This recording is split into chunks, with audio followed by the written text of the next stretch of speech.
Everybody, मैं हूं प्रतीक्षा चतुर्वेदी और आज के इस वीडियो में मैं आपके लिए रिव्यू करने वाली हूं रशिया की एक और यूनिवर्सिटी को। यार अगर आप अब्रॉड से एमबीबीएस करने का प्लान कर रहे हैं तो आज जो कॉलेज हम रिव्यू करने वाले हैं वो है Dagestan state medical university. Makhachkala Russia में जो है लोकेटेड है। यहाँ पे आपको WHO का रिकॉग्निशन मिलेगा, NMC रिकॉग्नाइज्ड यूनिवर्सिटी है, तो इसका मतलब आपकी जो डिग्री है वो वैलिड होगी। अगर आपने वहाँ पे पूरा अपना एमबीबीएस की पढ़ाई करी है, वापस आके एफएमजी का एग्जाम नेक्स्ट का एग्जाम दिया है और उसको पास कर लिया, तो आप जो है किसी भी नॉर्मल एमबीबीएस डॉक्टर की तरह इंडिया में प्रैक्टिस कर सकते हैं। WHO का रिकॉग्निशन है, मतलब आप जो है बाहर की किसी भी कंट्री में जाके वहाँ का एंट्रेंस एग्जाम देके आप प्रैक्टिस कर सकते हैं। तो ये सारे बेनिफिट्स हैं। ओवरव्यू अगर हम इसको क्विकली ओवरव्यू करें तो 1932 का एस्टैब्लिशमेंट है, मतलब कॉलेज जो है कहीं ना कहीं 95 ईयर्स तक का पुराना है। तो आपको यहाँ पे एफिलिएटेड हॉस्पिटल्स देखने को मिल रहे हैं, उसके साथ साथ आपको क्लिनिकल एक्सपोजर भी देखने को मिलेगा।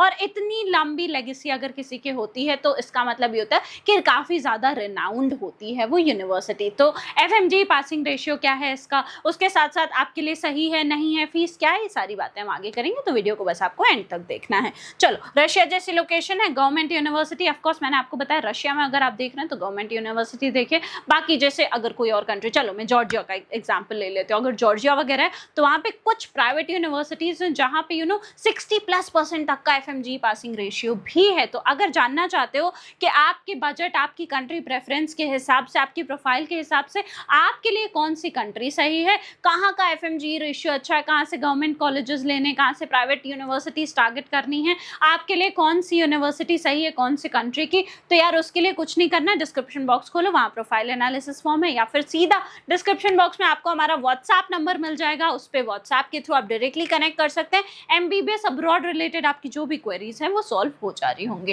फीस स्ट्रक्चर की बात कर लेते हैं। फीस स्ट्रक्चर कहीं ना कहीं यहाँ पे एक साल की जो आपकी ट्यूशन फीस है वो $5000 की आती है। उसके साथ साथ आपकी जो है कहीं ना कहीं $900 की एक साल की आपकी हॉस्टल फीस आती है। हॉस्टल अवेलेबल है, इंडियन फूड अवेलेबल है, इंडियन मेस अवेलेबल है, इंडियन स्टूडेंट्स का आपको एक्सपोजर भी मिलता है। फैकल्टीज के साथ क्या इंटरेक्शन है, एफएमजी रेशियो 25% तक का इनका जो है ये लोग क्लेम करते हैं। बाकी फैकल्टी सपोर्टिव हैं नहीं है, कौन सी यूनिवर्सिटी है जहाँ पे आपको पक्का जाना ही चाहिए आपके बजट के हिसाब से, इन सब के लिए मैंने आपको ऑलरेडी बता दिया क्या करना है। तो आपको सोच समझ के डिसीजन लेना है। बात करूँ एक्स्ट्रा क्या कोई चार्जेस आते हैं, तो यार फर्स्ट ईयर में आपके $500 तक के एक्स्ट्रा मिसलेनियस चार्जेस भी रहेंगे। तो ये सारी चीज़ों को नोट करके आपको ये सारी चीज़ें ध्यान में रखनी है। हॉस्टल फैसिलिटीज़ बिल्कुल अवेलेबल है, वहाँ पे आपको डॉर्मेट्री अवेलेबल है, स्टूडेंट हॉस्टल अकोमोडेशन अवेलेबल है, इंडियन फूड का सपोर्ट भी मिलता है वहाँ पे, सारी की सारी अरेंजमेंट्स आपके लिए होती हैं।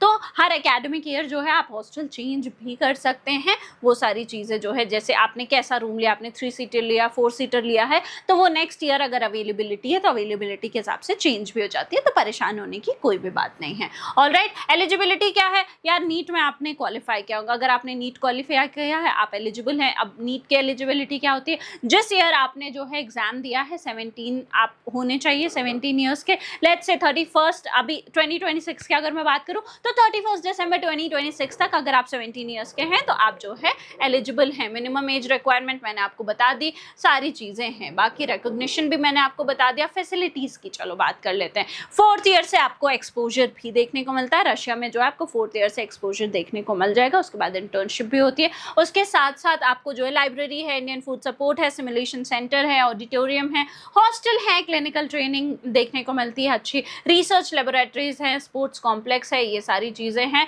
आपको वीज़ा सपोर्ट चाहिए, आपको कैसे वहाँ एडमिशन लेना है, वहाँ पे इंडियन स्टूडेंट की कम्युनिटी कैसे सपोर्टिव है नहीं है, उसके साथ साथ स्टूडेंट्स और टीचर्स का रेशियो कैसा है, आपको वहाँ पे वीज़ा सपोर्ट चाहिए, पूरा का पूरा एडमिशन प्रोसेस जानना है, तो सिंपली कुछ नहीं करना। अगेन मैंने बोला डिस्क्रिप्शन बॉक्स में प्रोफाइल एनालिसिस फॉर्म है, उसको फिल करके आप डायरेक्टली हमसे कनेक्ट कर सकते हैं। ये कॉलेज की मैं अगर बात करूँ तो आपको फीस मैंने बता दी है, एक्सपोजर अच्छा है, आपको 4th ईयर से एक्सपोजर देखने को मिलेगा, पेशेंट्स के साथ इंटरेक्शन अच्छा मिलता है, 25-26% का अच्छा एफएमजी पासिंग रेशियो है तो आप जो है ये कॉलेज कंसिडर कर सकते हैं। तो ये था एक overall quick review about Dagestan state medical university. किसी और यूनिवर्सिटी का अगर रिव्यू चाहिए तो नीचे कमेंट बॉक्स में मुझसे पूछ लेना, वीडियो मैं आपके लिए बना दूंगी। और अगर वीडियो इन्फॉर्मेटिव लगी है तो क्या करना है, चैनल को सब्सक्राइब करना, वीडियो को लाइक करना और बेल आइकन दबाना बिल्कुल मत भूलना। I hope you like this video. For more such videos, keep watching our channel. And do not forget to like, share and subscribe.